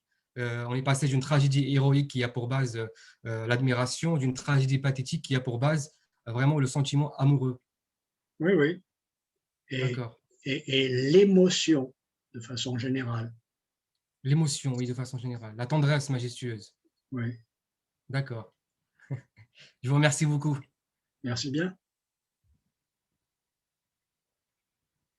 Merci à Zakaria pour sa question. Merci à M. Roux pour ses réactions et ses réponses. Est-ce qu'il y a d'autres interventions? Il ne faut pas hésiter. Nous avons la chance d'avoir M. Roux Et donc, alors Zabis Zouman aurait une question sur l'inconséquence d'Iphigénie. On lui laisse la parole.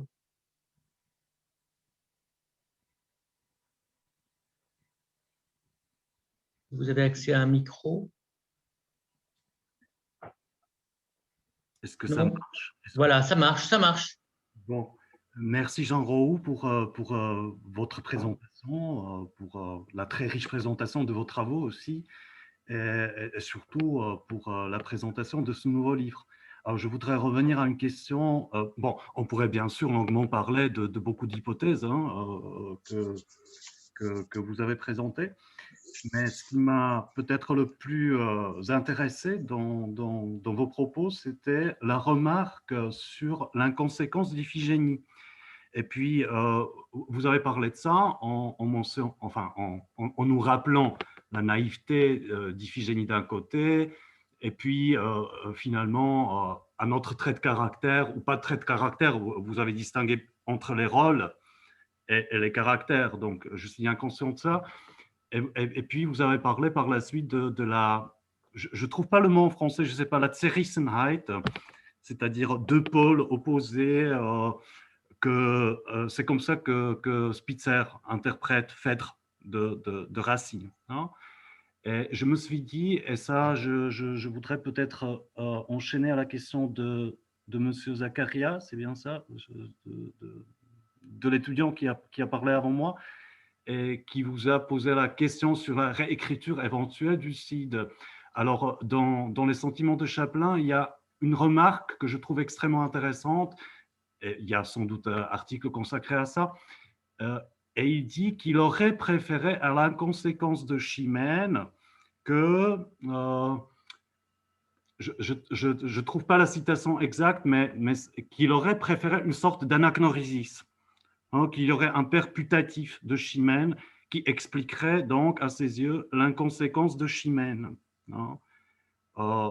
Et je sais qu'il y a des textes consacrés à l'inconséquence d'Iphigénie, je crois Aristote aussi, dans le 15e chapitre de sa poétique, allègue en exemple des mœurs inconséquentes le cas d'Iphigénie. Et donc, ma question c'est…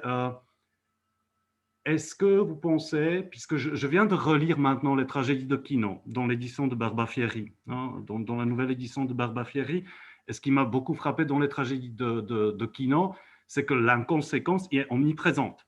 C'est presque la règle. Donc, comment est-ce qu'on pourrait lier ces orientations parfois très opposées de ce qui est le grand théâtre classique de cette époque? Merci. Excusez-moi, pour mon mauvais français, c'était vraiment improvisé. C'était une question tout à fait improvisée. Ma réponse aussi est improvisée, c'est pas facile. Je ne trouve pas personnellement qu'il y ait une inconséquence d'Iphigénie. Il y a une utilisation par le dramaturge d'Iphigénie à deux moments différents, l'un qui, pour émouvoir le spectateur, fait qu'elle pose à son père, qu'elle dit à son père son admiration pour un père qui est tellement bien, qui est tellement bon, qui est tellement grand, etc. Et puis, deux autres moments où, au contraire, elle est maintenant au courant de ce qui se passe et son père Agamemnon arrive et se rend compte que sa femme et sa fille savent ce qui va se passer. Et il dit « Ah, malheureux Arcas, tu m'as trahi. » Arcas est son confident. Réponse d'Iphigénie « Non, mon père, vous n'êtes point trahi. Quand vous commanderez, vous serez obéi. » En clair, ça veut dire « Moi, je suis prête à être sacrifiée. Et vous, vous êtes prêt à donner l'ordre de me sacrifier ?» C'est une façon de contester radicalement un personnage aussi faible, aussi lâche qu'Agamemnon à ce moment-là. Et puis, il y a un autre moment de remarquable finesse, c'est dans son dialogue avec Éryphile. Éryphile, un personnage stupéfiant, hein, et fort augustinien. C'est que Éryphile raconte que elle était, je crois que c'était à Lesbos, et voilà que Achille arrive et il détruit tout, et il la prend sous son bras ensanglanté, et ah, quelle horreur! Et elle ne cesse de raconter cette histoire-là. Et Iphigénie, à un moment, dit « Oui, vous l'aimez, perfide ». Et ses bras ensanglantés, etc., sont la raison.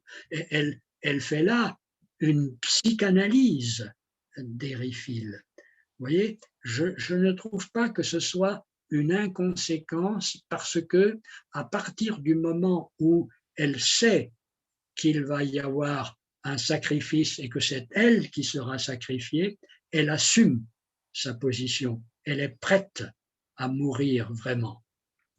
Et si elle ne meurt pas, c'est parce que Éryphile, elle, qui est à la recherche de son identité, lorsqu'elle perçoit, lorsqu'elle découvre son identité, se donne la mort.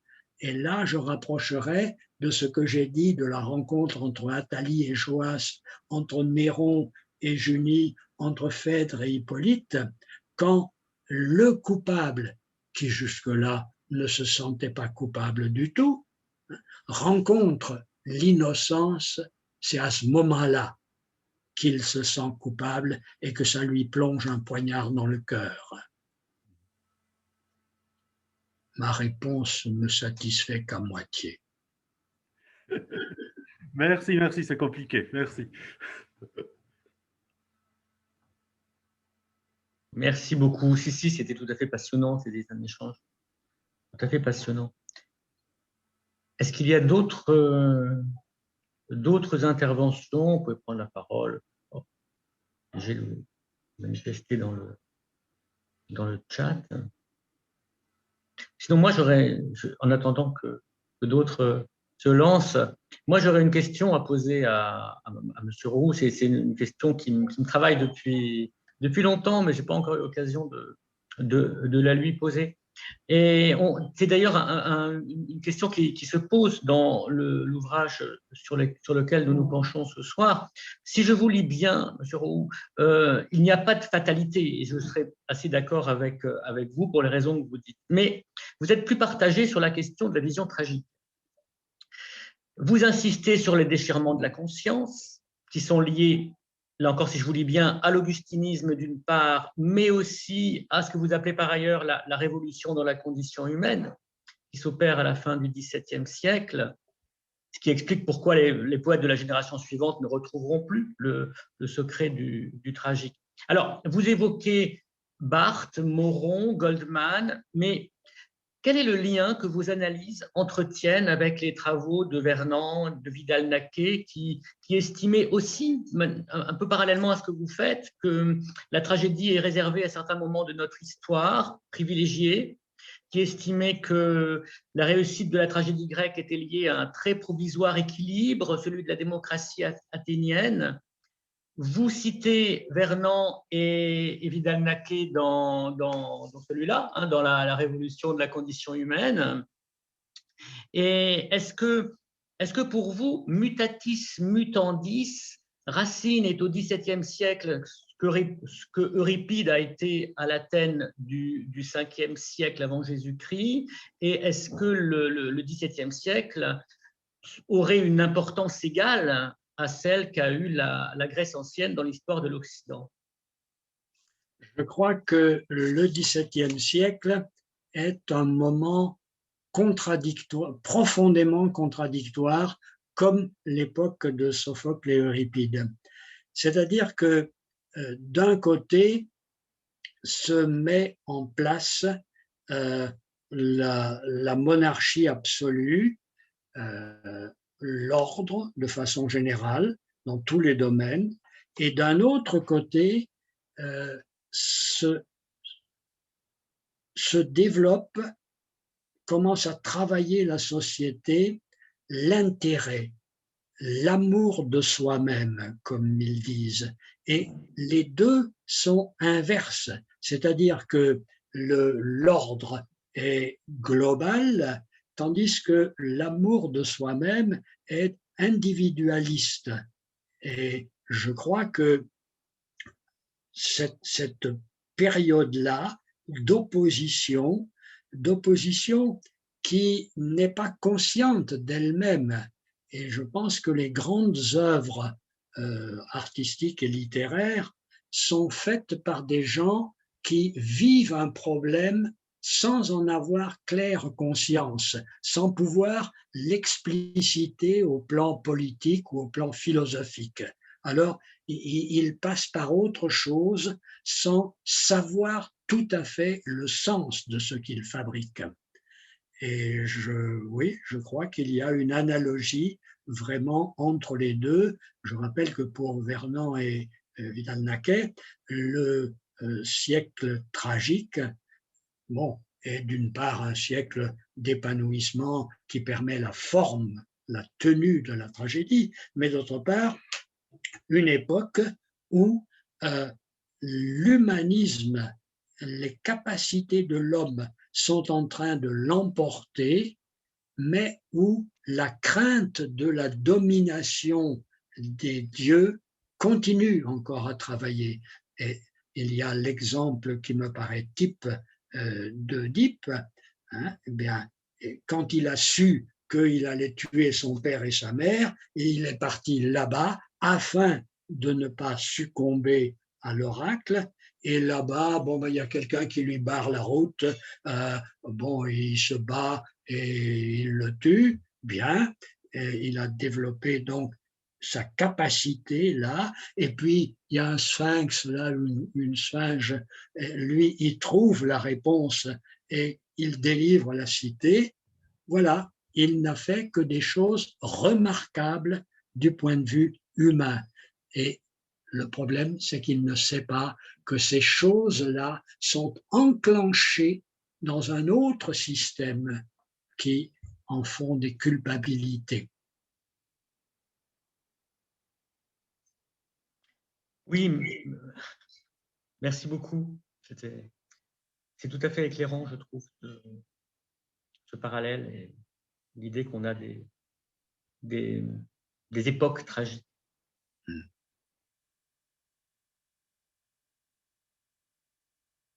Alors, je regarde dans le chat, puisque c'est la mission qui m'incombe ce soir. Il n'y a pas d'autres questions, mais... Ah, si, ça y est, voilà. Donc, Marine souhaite intervenir. Allez-y, Marine.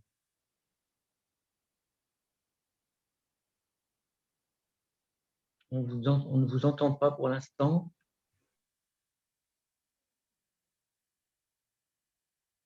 Moi, je ne vous entends pas, en tout cas. Ah non, votre micro n'a pas l'air de marcher, Marine. Alors, est-ce que vous souhaitez écrire votre question, si elle n'est pas trop longue? Vous pouvez prendre le temps d'écrire votre question, si vous voulez. Ça marchait tout à l'heure, pourtant, c'est curieux.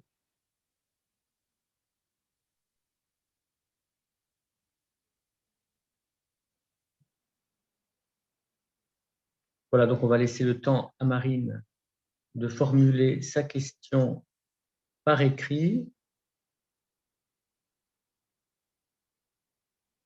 Alors, ce qu'on va faire, pendant que Marine écrit sa question, nous allons donner la parole à Gilles Declercq, notre président, qui souhaite intervenir. Oui, c'est pas une question, c'est une joie que je voudrais exprimer à Jean. Nous prenons ainsi, en t'écoutant, je me souviens de nos conversations passionnées lors du tricentenaire. Et quelque chose qui me frappe dans l'ensemble du débat, c'est la souplesse du questionnement que tu formules et que tu suscites. Et dans le titre de ton livre, quelque chose qui me touche beaucoup, c'est certains écrivent 10 leçons sur la tragédie ou sur la doctrine classique, et toi tu poses 12 questions. Et je suis extrêmement sensible à cette perspective de travail qui a toujours été la tienne et que tu continues, animé par cette passion pour un auteur qui ne s'épuise pas et que je partage. Je crois que c'est une leçon de méthode qui d'abord revalorise l'herméneutique. C'est un drame, un texte à jouer, un texte à lire. C'est une invitation à l'interpréter. Et consécutivement peut-être à ne pas poser trop de vérité, mais à tenter des réponses qu'on pose comme des interprétations. Je suis très sensible à la manière dont tu es sans cesse en train de lire le texte à la frontière de la psychanalyse, mais je pense très profondément que le 17e a une conception du psychisme qui est en empathie avec ce que Freud fera quelques siècles plus tard. En tout cas, je voulais te remercier très, très profondément de cette démarche herméneutique et de questionnement qui est celle de la curiosité informée d'une connaissance impressionnante du texte que tu cites avec une fiabilité redoutable. En tout cas, merci beaucoup pour cela. Merci beaucoup, Gilles, et merci pour nos souvenirs d'il y a déjà 22 ans.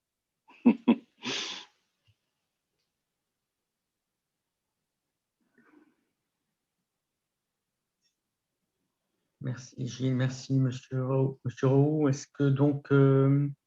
que Marine a eu le temps de formuler sa question dans le chat? Michel Rossellini souhaite intervenir et là aussi la parole lui est bien évidemment ouverte.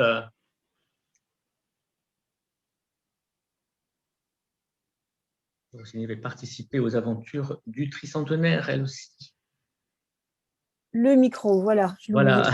Oui, je disais que, évidemment, je sentais un peu comme un appel dans l'intervention de Gilles et les souvenirs du tricentenaire, donc, puisque j'ai participé à cet événement. Une question un peu plus restreinte, tout en admirant moi aussi beaucoup cette capacité herméneutique qui ne cesse de s'ouvrir, de s'enrichir et de trouver de nouvelles questions. C'est extraordinaire, une recherche qui suscite de nouvelles questions et qui ne se ferme jamais sur un système. Ça, j'admire beaucoup. Et je voulais savoir, Jean, tu permets que je te tutoie, puisque oui. nos relations ont un petit peu évolué dans une plus grande familiarité. Donc, voilà, je voulais savoir quelle place tu donnes à la mise en scène dans le travail herméneutique. Voilà. Et si, petite question secondaire, si au fond tu accordes toute liberté d'interprétation au metteur en scène.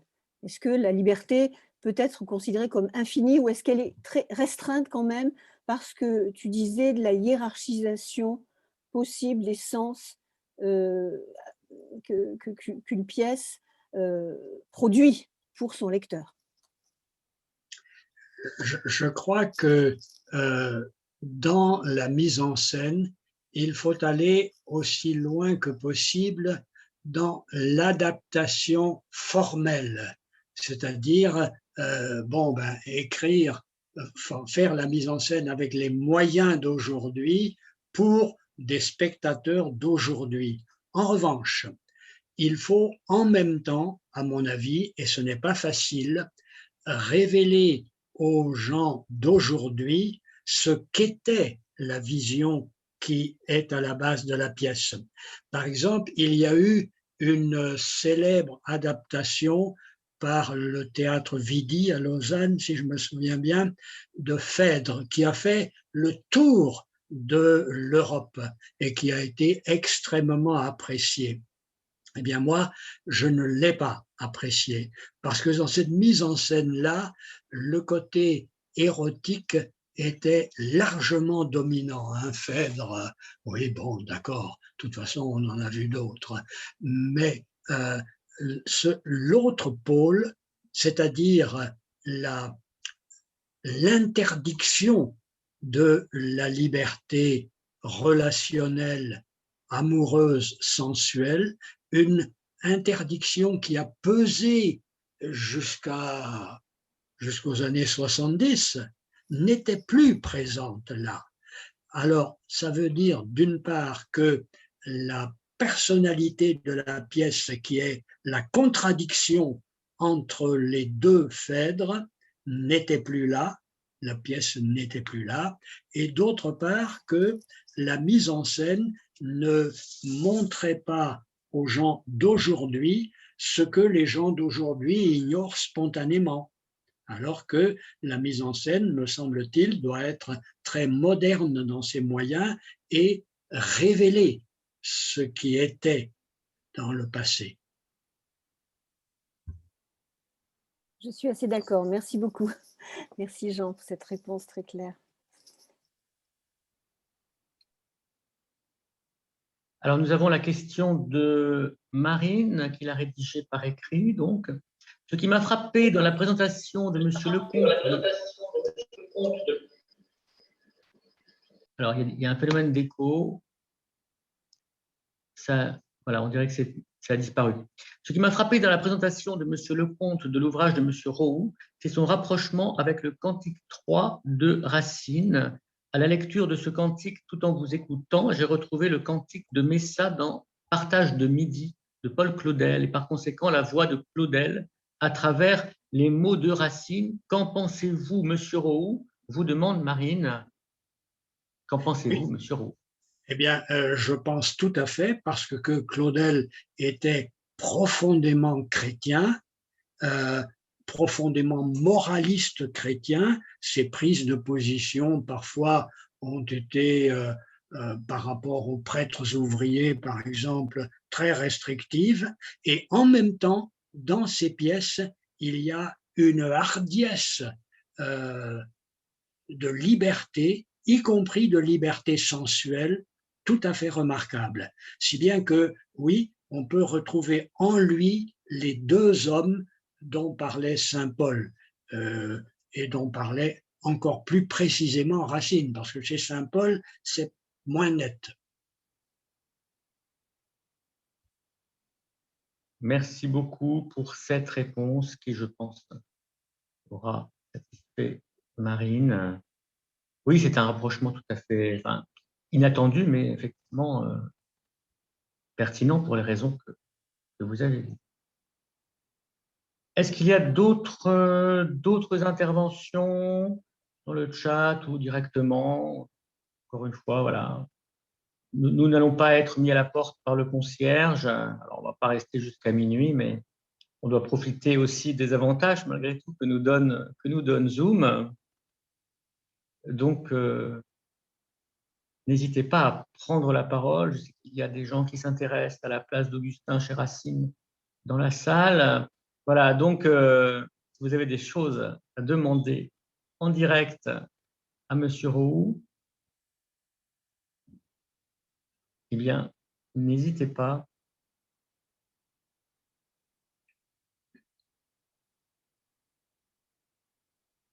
Non, plus personne ne veut prendre la parole. Nous aurons peut-être de nouveau l'occasion d'entendre Roux au centre Jean Racine, mais enfin, voilà.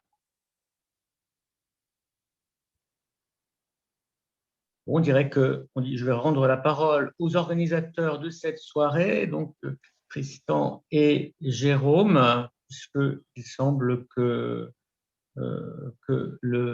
le public soit parfaitement satisfait de tout ce qu'il a entendu et n'ait pas de questions. Donc, nous n'avons pas eu d'attaque polémique, malheureusement, M. Roux, on peut le regretter. Mais le public est peut-être affamé aussi, hein, parce que peut-être il est quand même tard. Non, mais je termine. Donc, merci beaucoup, Jean Roux. C'était vraiment un vrai plaisir de faire votre connaissance un peu à distance, mais on espère pouvoir organiser dans quelques mois des journées en présentiel, et vous êtes bien sûr le bienvenu. Et au pire, on viendra vous chercher au fin fond du Finistère. On organisera quelque chose avec Jérôme, peut-être, en tous les cas en Bretagne, voilà, pour essayer de se rencontrer en physique. Ah, il y a peut-être une dernière question de Zacharia. On va quand même lui laisser, ce sera la question de la fin. Zacharia, allez-y.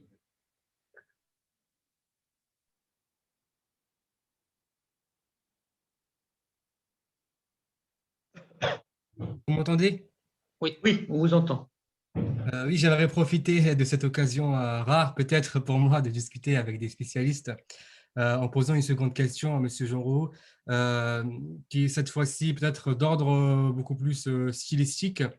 J'ai pour instrument de travail de recherche les actes du colloque auquel vous avez participé du tricentenaire de la mort de Racine. Et il y a un chapitre sur la rhétorique qui m'a beaucoup interpellé. Et en fait, j'ai l'impression que je me demandais, en fait, c'est la rhétorique qui est manifestement l'art du barreau est subverti par les dramaturges au profit d'une écriture dramaturgique. Je me demandais si, par comparaison au poète tragique grec, est-ce que cet art rhétorique est indispensable en fait dans la création des pièces tragiques. Je ne sais pas si Euripide, Sophocle ont usé déjà de cet art rhétorique, de cette subversion du genre, s'ils avaient déplacé, si je puis dire, les techniques de l'art oratoire dans l'écriture dramaturgique. Il ne me semble pas, mais je n'ai pas vérifié la question, c'est pour ça que je vous demande. Eh bien, moi, je ne peux pas répondre pour Échille, Sophocle, Euripide. En revanche, pour Racine et ses contemporains, la rhétorique est essentielle et il y a des études, par exemple, de Jérôme et puis de Gilles et de plusieurs autres sur les procédés rhétoriques qu'il utilise de façon systématique. Mais il y a un mais à mon avis, c'est que le discours rhétorique est continu, tandis que le discours dramatique est dialectique. Je veux dire que dans le texte dramatique, il y a la réplique 1, la réplique 2, la réplique 3. Elles ont l'air de faire suite l'une à l'autre, mais en réalité, la réplique 2 a été calculée en fonction de la réplique 3 et la réplique 1 en fonction de la réplique 2. Il y avait un dramaturge latin auquel des gens disaient « tu ferais un avocat merveilleux, vraiment merveilleux ». Et il disait « vous n'avez rien compris ». Vous n'avez rien compris parce que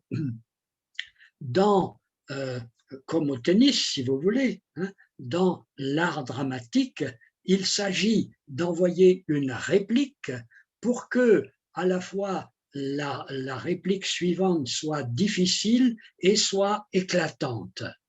Une interdépendance entre les deux, et de même que l'œuvre entière est calculée à partir de la fin, toute une série de revirements remontant jusqu'au début, de même dans la suite du discours rhétorique, parfois il y a évidemment des tirades entières, continues, mais dans les dialogues brefs, non. Voilà ce que je dirais. Mais il y a plus compétent que moi, y compris dans la salle. Justement, j'avais rendu un devoir, un commentaire de la tirade de Phèdre de la scène 5, je crois, l'acte 2, si je me souviens bien. C'est le moment de l'aveu, en fait.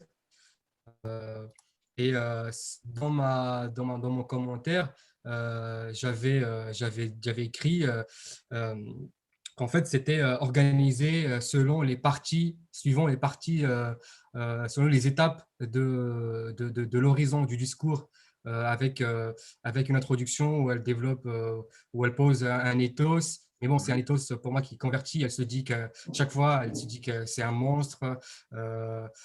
Et ça, c'est à contrario en fait de ce que doit faire l'orateur. Et puis après, elle pose une série d'arguments. Elle pose plutôt le récit, le récit comment… c'est vraiment de mémoire, mais il me semble qu'elle disait qu'elle était… elle parlait du moment de la première fois où elle l'avait regardé et comment elle a été victime justement du courroux du ciel et de la fatalité, elle emploie le mot fatalité. Et ensuite, elle prend des arguments d'après ce qu'elle a dit. Elle dit, au fond, ce n'est pas de sa faute et qu'elle a essayé de se battre, d'aller contre son destin, mais que le vers, je me rappelle maintenant, ces dieux immortels qui se sont fait une gloire de séduire une faible mortelle, je crois. Et c'est ça. Et donc, voilà, j'avais listé, j'avais repéré ces étapes et qui constituent une discours. Et je ne sais pas si d'ailleurs M. Jérôme Lecomte, qui a corrigé le devoir, est d'accord ou pas. Est-ce qu'on peut faire dans une tirade, suivre les parties du discours propres à la rhétorique? Jérôme. Vous m'avez corrigé. Qui cette fois-ci s'adresse à moi, Zacharia, mais bon. Merci d'abord, Jean-Raoult, pour cette magnifique explication de l'interaction rhétorique dans la tragédie. Bien évidemment, le discours rhétorique tel qu'il se construit au forum ou au tribunal n'est pas le même que celui qu'on va retrouver dans la tragédie. Et la tirade, précisément, elle s'adapte aux conditions que vous a expliqué Jean-Raoult, Zacharia. Autrement dit, à des personnages, à des circonstances très précises, à des intentions très précises. Et donc, les modifications sont faites dans ce sens-là. Je ne veux pas m'engager trop loin et on en reparlera. J'espère que vous m'avez mis des notes, des remarques. Merci beaucoup, Zacharia, pour votre présence, votre participation et vos questions à Jean-Roux. Ce qu'on pourrait peut-être dire, c'est qu'il faut ajouter à côté du mot de rhétorique, comme Jean l'a souligné, celui de dialectique, c'est-à-dire de dispute. Effectivement, on ne peut pas déchiffrer l'éloquence dramatique sans faire appel à un autre savoir qui est celui de la querelle dialectique, qui est une autre formation. Au XVIIe siècle, elle est présente, elle subsistera. Et puis, il y a un troisième terme qui hante la rhétorique aristotélicienne, mais qui est absolument fondamental chez Racine, c'est le mot de sophistique. C'est-à-dire qu'il n'y a pas de pratique rhétoricienne chez un personnage racinaire sans qu'il y ait ruse. À l'exception peut-être de Bérénice, où il n'y a pas de ruse. Toutes les autres pièces sont absolument une mise en œuvre captieuse. Et le maître mot, le vers que vous avez cité dans l'entretien entre Phèdre et Hippolyte, le maître mot, c'est celui de séduction. Toute cette scène est une scène de séduction-répulsion. Et si on ne met pas en œuvre la lecture sophistique de la parole, on passe à côté précisément de tout ce qui est la puissance de fascination et de perdition dans le drame racine. Je crois que ce n'est pas trahir ce que Jean nous proposait. Et d'ailleurs, si on est soi-même praticien ou connaisseur de la rhétorique judiciaire, il ne faudrait pas l'assimiler à de longs discours. Il y a dans la pratique judiciaire des interruptions, de l'à-propos, de l'improvisation qui se retrouvent d'une certaine façon dans la parole théâtrale, qui est une mimésis quand même de la parole humaine. D'accord. Merci beaucoup. Très bien, merci beaucoup. Ça montre que les jeunes lisent encore Racine, ce qui est plutôt une bonne nouvelle. Et je voulais juste terminer en soulignant le message que nous envoie Francisco depuis le Costa Rica. Merci infiniment, c'est un privilège d'écouter M. Roux depuis le Costa Rica. Lumineux, on apprend beaucoup. Donc ça donne tout son sens au Centre international, qui est pour le coup vraiment international. Un dernier point avant de clore, j'ai oublié de le dire, hein, et c'est une erreur tragique pour le coup, mais dire qu'on a enregistré en fait l'entretien aujourd'hui. Donc j'espère qu'il n'y a pas de problème pour ceux qui sont intervenus. Sinon, dites-le nous, hein, écrivez-nous un mail tout simplement, et on coupera pour ceux qui ne veulent pas figurer. On va voir un peu ce qu'on en fait, mais l'idée, c'est justement de le mettre à disposition peut-être sur la chaîne YouTube du centre pour pouvoir faire profiter de ce très bel entretien à d'autres personnes qui n'auraient pas pu se connecter. Je pense par exemple aux Japonais qui sont dans un créneau horaire encore différent et qui peut-être pourraient être potentiellement intéressés. Donc voilà, merci beaucoup à tous, merci à tous les participants, aux questions qui ont été posées, et évidemment à Jérôme Lecomte et à Jean Roux pour ce très bel échange. Et je vous dis donc à très bientôt, hein, avec une prochaine rencontre du centre Jean Racine.